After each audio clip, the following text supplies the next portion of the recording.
Okay, let's call this work session to order. I'm sorry that we're late, but we thought we had a good reason to keep going. So anyway, we ask for forgiveness because we like to be on time for everything.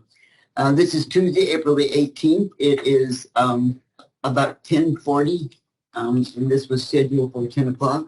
We're in the Board of Supervisors Executive Conference Room, in the Lady Lane District. And any item on this agenda is open for discussion. I'm going to begin with roll call. District 1. Crosby is here. District 2, Supervisor English is present. District 3. Supervisor Judd is here. We have a complete board this morning. Members of the public may also attend this meeting by Microsoft Teams, computer, or mobile app, or by phone by calling 602-609-7513 or 888-680-6714. Conference ID 887-586-98#. If you have trouble accessing this meeting remotely, call 520-432-9200 for direction. Work sessions are a time for county staff to inform and discuss agenda items with the Board of Supervisors, and public comments will not be taken. Introductions in work sessions are always as you begin to speak. If you would identify yourself for the permanent record, that would be helpful.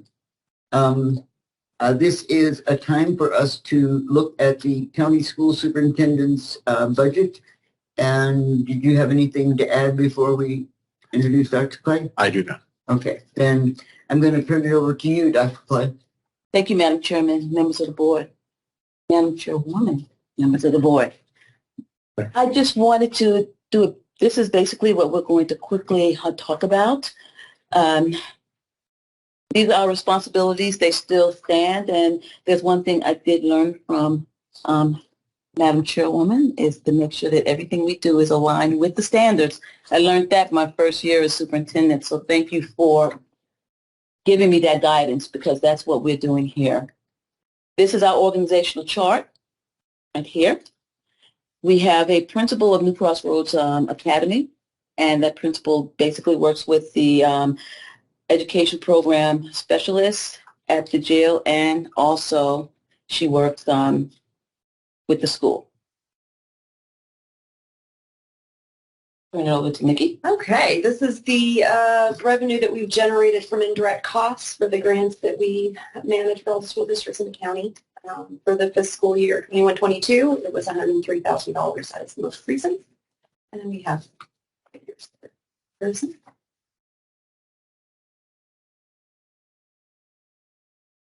This is our budget versus expenditures history for the last few years.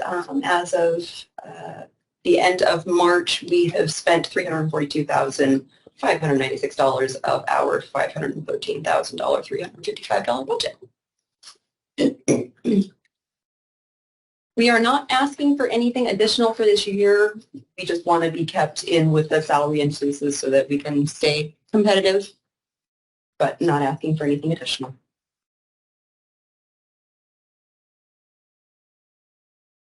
We're sticking with here are our overall goals as the county superintendent of schools. Lots of things going on. Big thing is to continue our dropout recovery accommodation school. We do have a mental health consortium we're working on, and also the school safety consortium.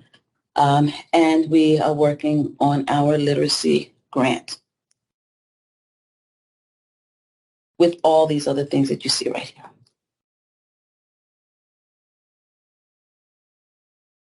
Just a quick update, a budgetary update on New Crossroads, because by statute, basically, we are required to tell you what we're doing every year. This is the vision of the school, and again, the statute says that we have to just at least let you know what's going on. These are our board members. This is something that you probably know already. We have over 51 board members. This is what we're going to be doing next year. We have 98 students that are eligible for CTE classes, that is career and technical education. This is where ourselves in the college will be paying for nursing, coding, and all sorts of career and technical education programs for our students. This is our current financial status, something that definitely we have to let you know about. You see where our current district cash balances, and all the other things under that are the things that we're going to be using that money for. Okay. Questions? Okay, one of them, you wonder what we're using some of the money for, because we have over 300 students, and some of those students are all around the county and through the state of Arizona.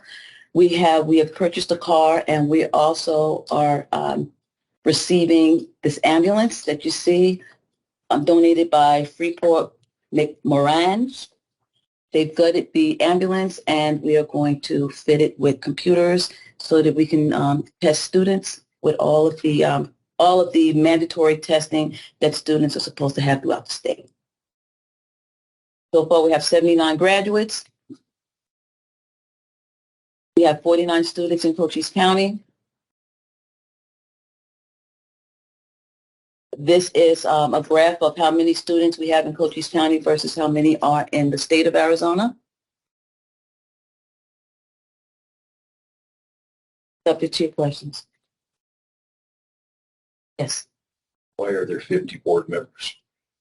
Advisory board members, because 50 people wanted to be on the board. They have, we've worked with them before, and they have an interest in it, and we've been working with them before as far as partnership. We can have as many people on the board as we want.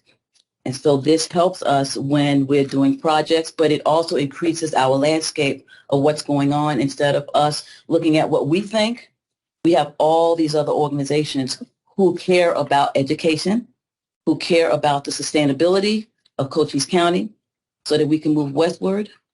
Okay, so we have all these businesses. They're working with us. You're welcome.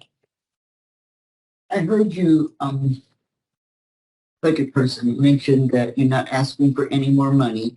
Correct. But you wanted to be kept up to date with the salaries. So what were you trying to tell me? We didn't list it, but we never have before in the past either. But we've always been given the salary adjustment amount in the budget so that we can give people raises. We just want to make sure that we said that, even though we didn't include it in the slideshow. And typically, we do the market study for all the county employees, whether they come and ask for it or not, because that is our plan, is our market plan, and we're trying to give people the right amount of money so that they can compensate people based on evaluations, not just simply Absolutely. an increase in the market. Any other questions from board members? I don't have a question. Just A comment? no. Well, I could just tell you now. So Gwen Calhoun is now a member at large on the CCAP, and that might be a more appropriate title for her being part of this. I know that's very. She's on right now. She's the one who gave it to us. So Yeah. we can change She's a that. former council, but she is actually on the CCAP board now. Okay, So we I can go think ahead. it's important to us at CCAP. So Not a problem. We can Perfect. change that. good We can change. presentation, Jackie. Thank Yes, you. ma'am. We can change that. You just keep working over there. I can almost feel it. It's like the earth vibrates from what the education department's doing. Thank you. Well, if there's no further comments, thank you. I mean, we're sorry we kept you late, but thank you for being brief. We're getting that back on schedule. All right. Thank you for your time. Thank you very much. Uh-huh. So this work session is adjourned.